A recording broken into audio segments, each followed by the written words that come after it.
Hi, everyone, and thank you for joining us today on the VSC podcast. My name's Olivia, and I'm the Community Prevention Manager at the Victim Service Center of Central Florida, where we provide free therapy, support, and advocacy for victims of sexual assault, violent crimes, and traumatic circumstances. Today, we're diving into the roles of different professionals who support survivors, focusing on the importance of advocacy and medical care. Join me first with Nicola Pritchard, our lead victim advocate, who plays an essential role in providing direct support and resources to our survivors. Nicola, thank you so much for joining us today. Thank you so much for having me. Absolutely. I'd like to ask you first to share a little bit maybe about yourself and what you do with your work for the VSC. Sure. So I am Nicola, obviously. I am the lead victim advocate at the Victim Service Center. I've been with the Victim Service Center for about 3 years. I was actually originally from Cape Town, South Africa, which played a big role in me kind of getting into victim advocacy work. The rates of crime are very high there, and especially the rates of sexual violence. So it's always something that was near to me and an important issue for me. My whole family still lives there. So from the experiences that I had growing up and kind of how it shaped my worldview when I moved to the States, that still was very important to me, and doing that work here on a different level. And I eventually went on to do my master's in social work. I did some work with the Child Advocacy Center in Osceola, which was an amazing experience, and then eventually ended up at Victim Service Center. Awesome. So now I do this. Yeah, so that's very interesting that you kind of witnessed some of the things happening in your community and where you grew up, and that it shaped your worldview and kind of propelled you into this career and working as a victim advocate and a crisis counselor. Yeah. So tell me more about what a victim advocate does for our viewers at home who might not be aware. So I think the way that I like to best describe it, and the way that I actually explain it to survivors who come to us, is that I'm here to serve the survivor. I don't work for law enforcement. I don't work for the state attorney's office. I work for the survivor. And so really, our role is to help make a very uncomfortable situation as comfortable as we can. And so to decrease some of the very big negative feelings that they may have, we want to get rid of anything that's unnecessarily harmful to them and provide a sense of support, especially for people who maybe don't have that support system. We have the opportunity to be a constant for them in their life, where maybe they don't have the family support, maybe they don't have the support of their friends. They know they can turn to us, come to Victim Service Center, and get that support. So we do that primarily through emotional support, being there for them, whether it's at the acute collection, if we are doing sessions with them, just providing that space for them to process and to show up authentically, where they don't have to filter out things the way that you do for family and friends. You can have any reaction, and you know that that's a non-judgmental space where you're not going to be looked at differently for having a reaction that maybe people think is wrong, Right. or a bad reaction. People can react however they need to in that space and be accepted and validated. Awesome. So it sounds like you provide maybe immediate support to survivors on site or through that exam and forensic collection, as well as supporting them throughout their recovery or through their journey of healing, keeping a safe space in mind and trying to allow them to have that opportunity to just get out what they need to and have a supportive environment that's maybe trauma-informed. And we try to, as much as we can, have a continuity of care. So one of the things that I really like about the work that we do at Victim Service Center is that we are the ones who answer the helpline. So if someone's requesting a forensic collection, let's say they speak to me, I meet them at the site, I go through the collection with them. If they are looking for counseling services, I do the counseling with them. If they have a court case, I go with them to the court. I provide that emotional support to them. So it's the same person, for the most part, going through the entire process with them. So you're able to build really good rapport and kind of keep, again, a constant for them in a situation that feels very unpredictable. And that's just kind of the nature of trauma, is that it's unpredictable. So it keeps it more constant and gives almost a sense of control to them as well. So you're trying to be that that dedicated support for them, whether it's going to court, whether it's showing up at one of our confidential care sites, or just providing those counseling services with them, being that individual that they can lean on and providing a consistent individual and a reliable one to give them this sense of that they have someone they can trust and rely on. What would you say to survivors who maybe have experienced some type of trauma and they're considering reaching out for support and help, but they're just not sure how to take that next step?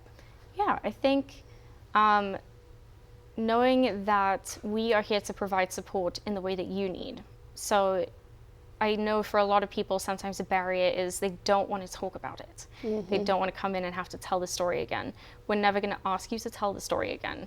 I always like to tell people, I don't even have to know what happened to you to help you and the ways that it has affected you. Because the trauma isn't really just the thing that happened, it's how it affects your worldview, it's how it affects your relationships, your relationship with yourself. And we can work on all those things without you having to tell me the trauma narrative, which can be re-traumatizing for people to have to revisit that place. So I always like to give people that heads up of, we will talk about as much as or as little as you would like.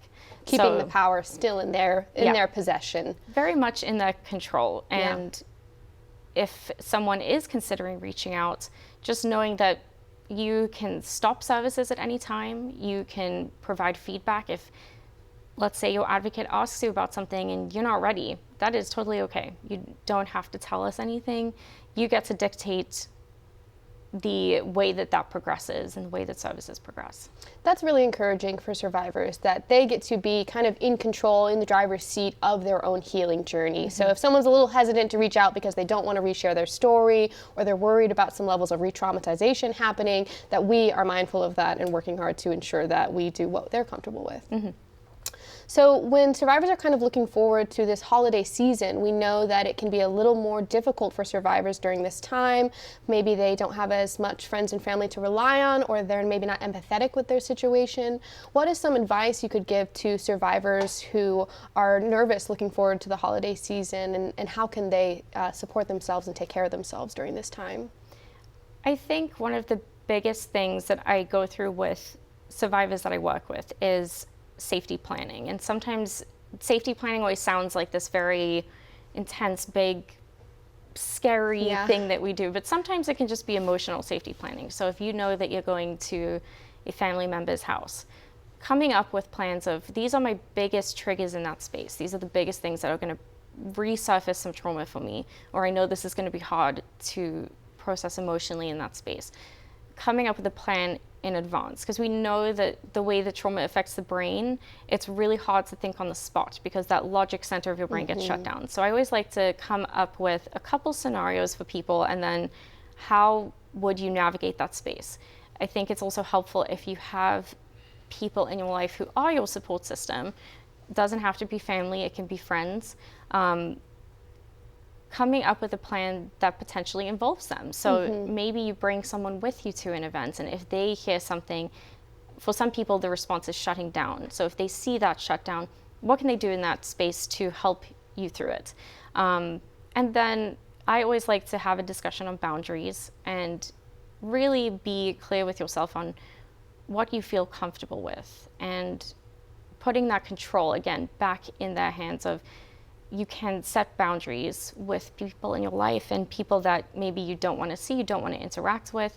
That's okay, and it doesn't make you a bad person. I think that's what people worry about the most. Right, that guilt level of not interacting with family or friends the way they expect them to, or if they're not aware or mindful of the things that trigger them or spaces that might make them, not feel comfortable. So it sounds like safety planning is a big part of preparing for the holiday season, and giving them that opportunity to think through situations that might arise that could be hard to think through in the time being, and giving them, avenues of either support or resources or, what to do if. Yeah, right? And I think too, something that I wish was talked about more with the holidays and trauma is the grief that sometimes is a part of it. So for people who maybe don't have that support from their family, that's an area of grief for them, or people who maybe don't talk to their family anymore because of the trauma and are having a holiday without their family or without a support system. There's grief in that as well. Absolutely. So I think making a plan to be kind to yourself during those times when maybe you are grieving or things are coming up for you, I think that's super important as well. Yeah, remember right off the bat to be kind to yourself. Well, thank you so much, Nicola, for coming here today and sharing about your expertise and helping survivors. Thank you so much. Absolutely. Next, we'll be joined by Chris Bemis, a sexual assault nurse examiner, to discuss the unique role of SANES in supporting survivors. So stay tuned.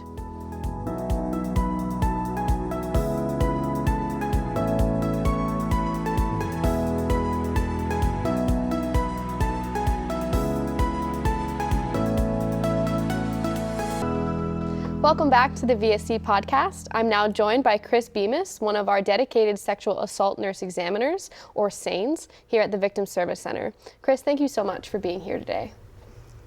Thank you. Absolutely. Thank you for having me.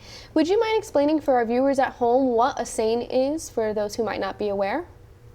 Well, SANE stands for Sexual Assault Nurse Examiner, and a SANE is a nurse. We're required to be either a registered nurse or advanced practice nurse. Gotcha. And we care for patients that are experiencing sexual assault. Okay, so the SANES are nurses who are specifically in place to respond to survivors of sexual assault. What kind of specific training do SANES go through to kind of get that title? Okay.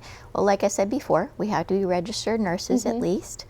And we should have about 2 years experience in a field that has more experience with advanced assessment skills. Okay. Some examples would be an emergency room nurse, a critical care nurse, and also a nurse that might work with OBGYN with mother-baby type care. And why are nurses the choice for this role to receive this training and to provide this service to sexual assault survivors? Well, we make a good choice because with our advanced skills and assessment, even in our basic training, we do assessment training, but we also have training in obtaining specimens. So we can integrate both of those things together when we're collecting for our forensic evidence. Right. So we naturally fit that role very comfortably, and it also allows us to not put our patients through more trauma with doing those two things separately. Right, right. And so you work very closely with victim advocates in your response to sexual assault survivors. Can you talk a little bit about that collaboration and what that looks like? Yes, that's very important because we want to allow that patient to be able to make their own decisions. Consent is very important in our field. We can, as nurses, provide pros and cons, benefits, and answer any questions on anything that they may be struggling with and making decisions about in different parts of that exam. They have that choice to proceed or even not take part in different aspects of the exam. So our advocates are there also to help them through that process, while the nurses are also trained to be supportive and give that patient room to make those decisions. The advocate can be right there to support them through those decisions too. Right. Decision making in a time like that, and maybe after something traumatic happening, might not be easy for the survivor. So having that victim advocate there, and as well as it sounds like a trauma-informed nurse as well, to ensure the space is comfortable, that they feel empowered to make their own decisions there, and that we're all mindful of consent in the response to survivors, right? So how do you ensure that you are weaving in that trauma-informed care element to your response to survivors? When you're treating them, how do you ensure that they feel comfortable and supported? Well, we're always looking at them first as nurses. That's the most important thing. So we want to make sure that we're watching their body language. We're making sure that they feel comfortable, asking if there are any needs that they have. Are they hungry? Are they needing more rest? Are they needing to use the restroom before we start for care? We want to make sure that we're doing it at their pace. Yeah. Giving them breaks when needed, and also allowing them to make decisions to not proceed with things. We always want to make sure that they're their decisions, not ours. Yeah, that's great. And what would you say to survivors who maybe are on the fence about engaging with SANES or getting that forensic exam collection after an assault, to maybe either support their decision one way or the other? Well, just like I said, we're there for them. That's always how I start my introduction, is that we're so glad that you are here. We know how hard it is for them to get to that point. Right. So we want to let them know that we're supportive of them, and that the whole time that they are there, they'll be the ones that will be making the decisions, and we can give them, provide them with options, and help them to be better able to understand what they're going through and what their choices are. But in the end, they'll be the ones that'll be allowed to make those decisions, even if it is to not go forward. Right. And they have the option, even if they get the forensic exam, to not report, right? It doesn't Correct. have to go hand in hand with one another. That is correct. And they also have 120 hours, which is about 5 days, Okay. To actually do the exam. Right. And what's the best advice to give to survivors who in that window are considering it? I know maybe they need to try to hang on to clothing, or maybe not smoke or eat or drink, right? What would you say to survivors in that time period so that they can still come in to get that collection if they decide to do so? Right. It is important for them to know that the forensic collection is best if they do not change their clothes, do not shower, drink, eat, smoke, do anything to their body that would potentially take some of that forensic evidence away. Right. But also, when we do have patients that come in that, for example, have showered, we want to let them know that that's okay. That at that time they did what they needed to do to Right. care for themselves, and it does not mean that there's still not the potential to have evidence found. Right, so it's not too late. Even if they've showered or eaten or done Correct. something, they can still come in for that exam, and it's most important that they take care of themselves first and foremost. Absolutely. Awesome. Well, thank you so much, Chris, for being here today and for sharing a little bit more about what SANES are and what they do, and letting our viewers know as well that this service is available. After the break, we're going to be rejoined by Nicola Pritchard, our lead victim advocate, to debunk some of the common misconceptions about sexual violence and supporting survivors, so stay tuned.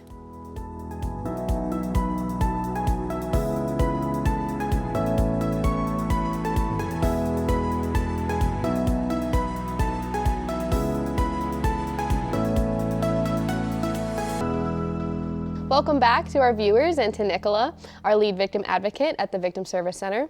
On this segment, we're going to go through some of the common misconceptions and myths that exist about sexual violence and work to debunk some of these. Nicola, thank you again for joining us today. Yes, thanks for having me back. Yeah. So as a victim advocate, have you noticed that there are a prevalence of misconceptions or myths surrounding sexual violence that makes it more difficult for survivors to work through their healing journey? So many. Right. It's one of those things where when you think that you're making progress on the stigma of one myth, you're like, here's 5 more that people have just invented. So there are so many, and it's interesting to see the new myths that are popping up as technology evolves and as different forms of sexual assault and sexual violence kind of evolve. Right. So yes, they are ever present, unfortunately. Right. So let's go through some of the most common ones and work to debunk those for our viewers. I've got a couple here with me. Our first one, myth 1, sexual violence is mostly committed by strangers. What is the truth of that? So I think, as far as I know, the most updated statistic is 8 out of 10 sexual assaults are committed by somebody who that person knows is in that support system. I think it might be 9 out of 10 for child sexual abuse. So it's not just a stranger, in a trench coat following us, right? Sometimes it's our neighbors or our friends or sometimes our partners. I know also a lot of times people think that it can't happen within a relationship or within, two consenting partners, but it definitely can, right? We see that happen all the time. Yes, absolutely. And I think the long-standing perception of what sexual assault is that image of a dark alleyway, and specifically a woman walks down that alleyway alone and there's a man in the bush and jumps out, and that's the situation. And it's not that that doesn't happen, right, but that is far more infrequent than sexual assaults that, one, don't seem that violent physically, and also it's by someone that you know and that you trust.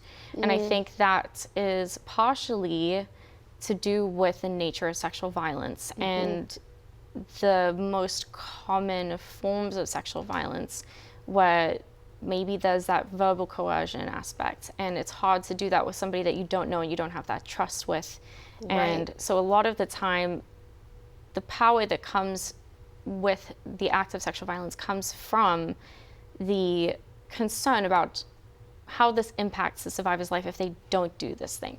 And so when you have emotional investment with somebody, that risk is so much higher of the loss if you tell someone about it, if you behave in a certain way, if you fight back. And so we find that perpetrators of sexual violence take advantage of that aspect a lot more. Not to say that stranger assaults don't happen. Right. Absolutely they do, but it's much more frequent for it to be somebody in that person's support system. Right. It's so important that we're aware of the reality of what sexual violence looks like for survivors so that we don't discredit what's happened to them because it just doesn't look like what our perception of that violence is, right? Yes, exactly. So the second myth that I have here is people assume if a survivor didn't fight back, didn't run away immediately, that they must have consented to what's going on. So what's really the reality of that? Our brains, oh my gosh, I'm going to give such a horribly nerdy answer to this. Please do. But our brains are so complex, and I think that there has been this belief that trauma is not a physical reaction. It's just an emotional experience. And it's just not true. And I think that that also adds to the stigma of not fighting back or maybe having a different reaction to something traumatic, especially something as personal as a sexual assault. It's a very personal crime. Right. And so you have to take into account the way that the brain reacts to that. And so you really have, so there's two models. So there's the one that's the 4 Fs that everybody kind of hears about: fight, flight, freeze, and fawn. And so I like that model. I think it's great. One that I really like that kind of incorporates that is the difference between reflex responses and habit behaviors. And so those reflex responses are kind of your freeze, you have immobility, someone either kind of freezes in a way that your muscles can't move, maybe it's a collapsed state. Right, kind of automatic, right? Yes, absolutely. You don't get to choose that reflex reaction. Right. A lot of people dissociate, which is a very strong protective mechanism that your body has to just kind of be like, I'm not here, I'm not experiencing this. And then you have your habit behaviors, which kind of incorporate that fight, flight, fawn responses. And so those are really dictated by different circuits in your brain that get the most use. So if your whole life you've been told to make other people comfortable, to, not make a scene, things like that, you're so used to it. Your brain knows that that's a way to keep you safe in other situations. So in this situation, all your brain is looking for is, how can I get through this safely? Right. And so it's going to pick the quickest way it can do that. So one of those ways is to fawn, and that's to kind of placate the perpetrator and to do whatever you can to get out of the situation the fastest and the safest. Right, and sometimes those behaviors come across to other people who may not be aware of trauma-informed responses as consensual, or as, going along with things willingly. But there's that element of emotional manipulation, of maybe previous abuse, and a fear for their life and for their safety that creates that response, right? And it's automatic, instinctive, for their own protection. Yeah, and it's partly a thing where that does keep a lot of people safe. Yeah. And it's kind of the same, it's funny because we give the same advice to people if they're being robbed, is to just give your stuff. Yeah. Give them the things that they're looking for, and then they will leave you alone and nothing worse will happen. Right. But then when it comes to sexual assault, suddenly it's a different story. Right. And so that's where we get this myth of, well, you didn't fight back. But no one says that if you're getting robbed, you should have fought back harder. Right. You should have fought the person, holding you up or whatever it was. But we tend to maybe shift blame more on the victim and why they didn't do more, run, fight, whatever. Yeah. So hopefully we were able to educate the viewers a little bit on that response and minimize the amount of self-blame and shame that victims feel for not responding the way everyone assumes that they should during an assault or after. For the last myth that I have here is some people believe that survivors should be able to just get over it after a certain period of time, right? Family and friends might be supportive in the beginning, but then, they get burnt out towards the end or, they stop supporting. So what can you say about the reality of the belief that survivors should be able to just get over it with time? I think the biggest thing is knowing, I promise you, if people could just get over it, they would. Right. People are not choosing to be in a place of pain and, experiencing the trauma every single day because they want to. It's not pleasant. People would love to live their lives the way that they would like to. And also going back to that experience of trauma as a physical response instead of just seeing it as an emotional response, because really trauma physically affects the brain. And they've done scans of people's brain after trauma that show that the brain shuts down physically. There's no function in parts of the brain. So looking at that, you can't will your brain to just do better at the drop of a hat. Right. So really it takes time, and going back to those circuits, you have to retrain your brain to think in certain ways and to give it a different way to function and to bring those parts back online. And part of that is restoring a sense of safety, and that's with others, with yourself. Right. And that takes a lot of time. And definitely. I think the most important thing is providing that support. And I think vicarious trauma is also important to talk about with this, and secondary trauma. I don't think that it's necessarily uncommon for people to be impacted by someone else's trauma and possibly react in that way because of that. Okay. But I think that discussion on boundaries and how they can best support that survivor while taking care of themselves is important. Yeah, definitely. Having to help survivors learn how to maybe advocate for themselves in those scenarios and discuss their boundaries and know what their own boundaries are and what they feel safe and comfortable in doing. Well, Nicola, thank you so much for being here today and helping us debunk some of these really harmful myths about sexual violence. Thank you so much. Absolutely. And thank you for joining us today and being a part of this important conversation. We're the Victim Service Center of Central Florida, and we're here to provide support, advocacy, and healing for survivors of sexual assault, violent crime, and traumatic circumstances. If you or someone you know needs support, please reach out to us. Our confidential helpline is available 24/7 at 407-500-HEAL. Remember, healing isn't always linear, and you are not alone.